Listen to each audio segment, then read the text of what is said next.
Hello YouTube, it's Tony. So today I'll be showing you an Overgrown Idols guide. So yeah, this is a new woodcutting update, and this requires 81 woodcutting. Now there are two idol locations, both of which are located in East Karamja. One is north and the other is south. Now there are two ways to get there really fast, and that's by using the Max Guild skill portal, or you can use the Nature Sentinel outfit, both of which will give you a direct teleport there. The other option to get there as well, you can use the Grand Seed Pod, and you'll arrive at the Gnome Glider. Then you're going to select the fifth option and you'll pretty much land nearby. Otherwise, if you don't have either one of them, then just use the Witch Doctor Mask or the Juju Spirit Bag, then climb the vines and jump the stepping stones, and you'll arrive a little bit north. So here's my equipment setup. First, I suggest you bring Nature Sentinel outfit, but I don't actually have that however. Basically, this increases the woodcutting success.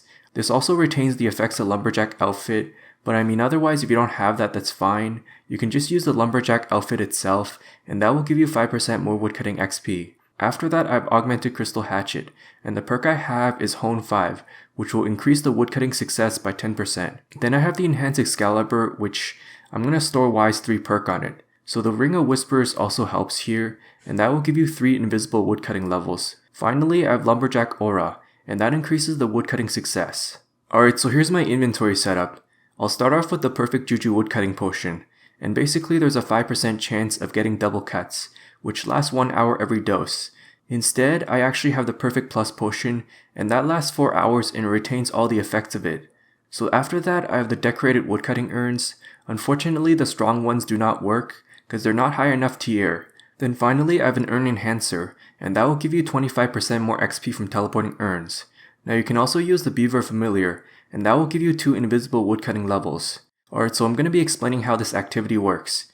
You can either do it in solo or even in groups. So basically just clear all the vines 1 square surrounding the idol, and you'll see progress bars, right?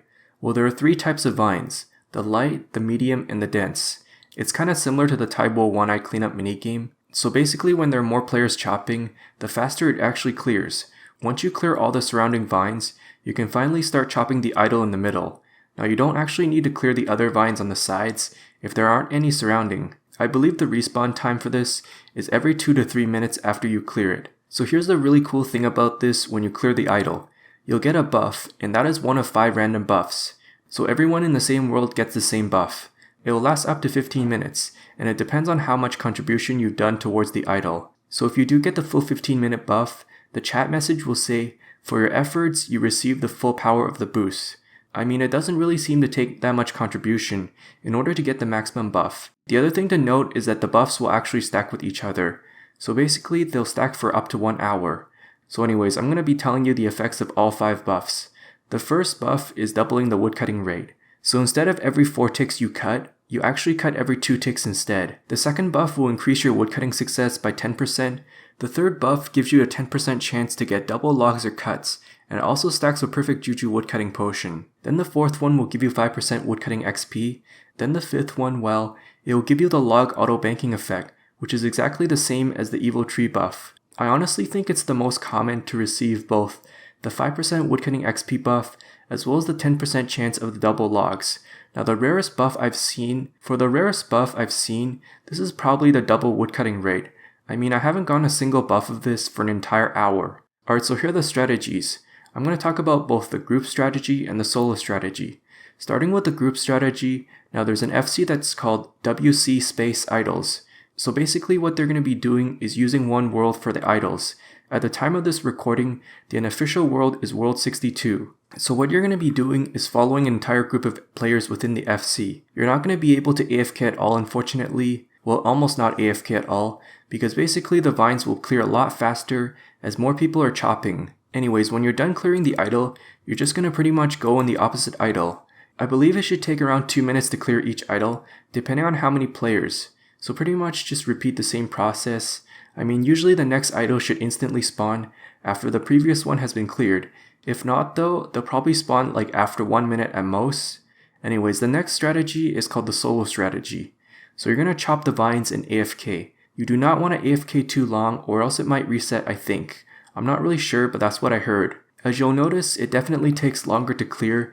In order to find a solo spot, well, just go to any small world and you'll easily find it. Soloing this should take around 15 to 20 minutes to clear each idol. Alright, so in conclusion, if you were to do this in groups, you can get up to 110k woodcutting XP per hour. The reason being is that you'll definitely have a lot fewer XP drops, as you're competing with other players basically. For soloing, this can go up to 130k, maybe even 150k XP per hour, cause yeah, you'll definitely see more XP drops. For your information, you do actually get a chance for woodcutting pet, as well as the strange rocks. So with that being said, I think you're better off doing this in groups if you're only going after buffs. If you're going for XP and you're AFKing, then yeah, solos would definitely be better. I'm not really sure if it's worth it to go after the buffs, and then go back to your main woodcutting method, but it takes transportation time for this. Either way, it's up to you to decide whether it's worth it or not going after the buffs. In comparison to Ivy and Acacia trees at around level 80 or so, it would be a little bit faster than that if you were to assume without Crystallize. I mean, it's not a bad gap filler overall, I would say. I think this update is pretty decent, but I do have a couple of suggestions. For one thing, that would be storing the buffs inside the bottle, and then drinking them anytime you want. Now for anyone who's curious, the deep sea fishing already has that, so I don't see any reason why this can't have that, you know? The other suggestion I have is checking the contribution percentage, by examining it just like evil trees. So honestly, what do you guys think of this skilling update? Is it good? Is it bad? Is it worth it? Do you really like it or do you not like it? So yeah, thanks for watching and I hope it helps. If I missed anything, feel free to ask.